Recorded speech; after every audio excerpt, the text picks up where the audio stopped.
Hi guys, this is advocate Rukhsar Ahmed and welcome to my channel learn law. Friends, जिस topic को आज मैं cover करने जा रहा हूँ वह सिटीजनशिप अमेंडमेंट एक्ट 2019 के बारे में।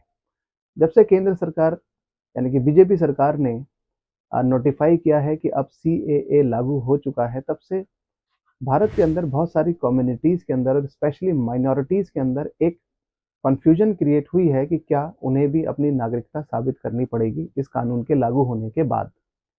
सबसे पहले समझते हैं कि ये सीएए 2019 क्या है, फिर उसके बाद ये इस वीडियो के माध्यम से जानेंगे कि क्या किसी भी भारत के नागरिक को अपने शहरियत को साबित करने के लिए सरकार के पास अपने दस्तावेजों को लेकर जाना पड़ेगा। तीसरा, एक ये भी इस वीडियो के माध्यम से समझेंगे कि क्या लोगों को अपने डॉक्यूमेंट्स कलेक्ट करने चाहिए ताकि वो अपनी नागरिकता को साबित कर सकें, और इससे जुड़े हुए और भी बहुत सारे प्रश्न को आज इस वीडियो के माध्यम से मैं एड्रेस करने की कोशिश करूंगा। सिटीजनशिप अमेंडमेंट एक्ट जब से लागू हुआ है तो ये ध्यान रखिए कि फिलहाल जो सरकार की गाइडलाइंस हैं उन गाइडलाइंस के अकॉर्डिंग सिर्फ उन लोगों के लिए दिशा निर्देश आए हैं बांग्लादेश, पाकिस्तान और अफगानिस्तान के अंदर अ, हिंदू, बुद्धिस्ट और क्रिश्चियंस 31 दिसंबर सन 2014 से पहले जिन्होंने भारत के अंदर किसी भी कारणवश प्रवेश किया और उसके बाद से लेकर अभी तक वो भारत के अंदर ही हैं, उनके साथ वो अपने मुल्कों के अंदर किसी भी तरह की क्रूरल्टी हुई, किसी भी तरह का ऑपरेशन हुआ, प्रताड़ना हुई जिसकी वजह से वो यहाँ आए, उन लोगों को नागरिकता देने का ये कानून है जिसको हम सिटीजनशिप अमेंडमेंट एक्ट कहते हैं। उन कानूनी रूप से नागरिकता देने के लिए सरकार ने एक वेब पोर्टल ऑनलाइन शुरू किया है जिसके अंदर सभी ऐसे लोग जो बांग्लादेश, अफगानिस्तान और पाकिस्तान से आए हैं वो अपनी नागरिकता ऑनलाइन आवेदन कर सकते हैं। ऐसे लोगों की संख्या कुछ हजार में है और वो सरकार को कैसे अपनी नागरिकता करेंगे उसके लिए कुछ डॉक्यूमेंट्स की एक लिस्ट दी गई है जिसको वो ऑनलाइन अपलोड कर सकते हैं। टॉपिक का मेन मकसद ये नहीं है कि इन लोगों को नागरिकता कैसे दी जाएगी, बल्कि टॉपिक का मेन मकसद ये है कि क्या जो ऑलरेडी भारत के अंदर हिंदुस्तान के नागरिक हैं क्या उन्हें भी अपनी नागरिकता साबित करनी पड़ेगी। तो आइए इस टॉपिक को जरा अच्छे से समझते हैं। सबसे पहले आप ये समझिए कि जो लोग ऑलरेडी हिंदुस्तान के अंदर पैदा हुए हैं, उनके माँ बाप हिंदुस्तान के अंदर पैदा हुए और उनके दादा दादी भी हिंदुस्तान के अंदर पैदा हुए हैं, उन लोगों को अपनी नागरिकता साबित नहीं करनी है।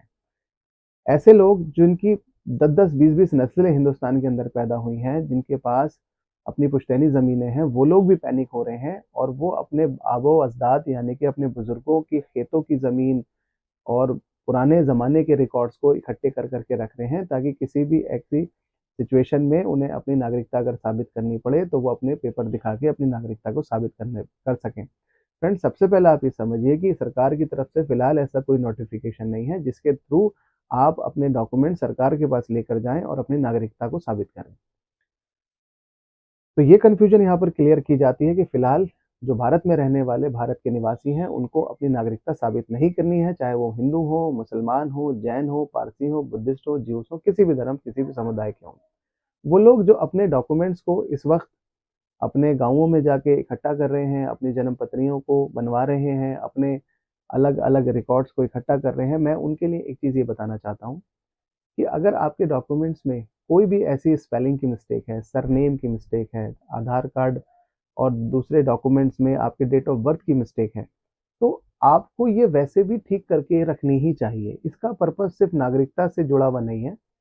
आपकी डेट ऑफ बर्थ अगर 2 अलग-अलग डॉक्यूमेंट्स में अलग-अलग है, तो उसका ऑटोमेटिकली नुकसान आपको ही होना है। बहुत सारे सरकारी इदारों में हमें अपने डॉक्यूमेंट्स अलग-अलग कामों के लिए फाइल करने होते हैं। अगर आपके डॉक्यूमेंट्स में आपकी डेट ऑफ बर्थ अलग है, तो आपको परेशानी होनी है। आपका सरनेम अलग है, तो भी आपको परेशानी होनी है और आपके नेम की स्पेलिंग मिस्टेक्स है, तो भी आपको ही परेशानी होनी है। और ऐसी परेशानियों से बचने के लिए आपको अपने डॉक्यूमेंट्स को ठीक करके रखना चाहिए। इसके लिए किसी भी सरकारी दिशा निर्देश की ज़रूरत नहीं है। इसके लिए आपको सीएए और एनआरसी की किसी भी गाइडलाइंस के आने का वेट नहीं करना है, ये आपको ठीक करके रखना है। बहुत सारे ऐसे लोग हैं जिनके ऐसे डॉक्यूमेंट्स हैं जो, सपोज कोई एक व्यक्ति है जिसकी उम्र 60 साल है और वो मेरे पास आकर ये पूछते हैं कि सर हमें भी अपनी जन्म पत्री बनवानी है। तो ये ध्यान रखिए कि एक 60 साल के व्यक्ति को अपना जन्म प्रमाण पत्र बनवाने की ज़रूरत नहीं है। जन्म प्रमाण पत्र की ज़रूरत सिर्फ उन लोगों को है जिनके जो बर्थ हैं वो पिछले कुछ सालों में हुए हैं।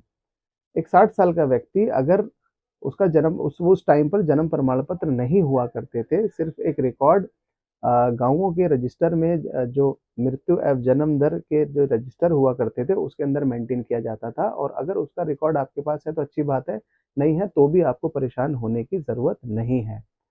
फ्रेंड, जितने भी डॉक्यूमेंट आपके पास हैं, Aadhaar card, passport, election I card, PAN card, ration card, इन सारे डॉक्यूमेंट्स में आपके नाम एक होना चाहिए, आपके नामों की स्पेलिंग एक होनी चाहिए, आपकी डेट ऑफ बर्थ भी एक होनी चाहिए। एड्रेस इनमें अलग हो सकता है, उससे कोई फ़र्क नहीं पड़ने जा रहा है। तीसरी बात, बहुत सारे ऐसे डॉक्यूमेंट्स हैं जिनके अंदर आसानी से चेंजिंग नहीं होती है। ऐसी सिचुएशन में आपको क्या करना है, तो ऐसी सिचुएशन में आपको गज़ट ऑफ इंडिया के अंदर एक सार्वजनिक सूचना देनी है।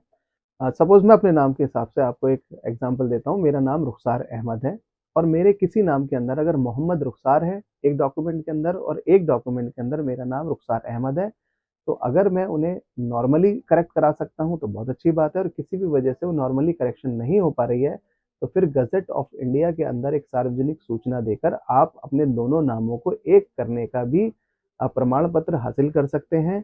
और उस गज़ट ऑफ इंडिया की उस सर्टिफाइड कॉपी को आप किसी भी डिपार्टमेंट में पेश करके अपने नामों में करेक्शन करवा सकते हैं। ये एक बहुत सिंपल सा प्रोसीजर है जिसको आई होप आप लोगों की समझ में आया होगा।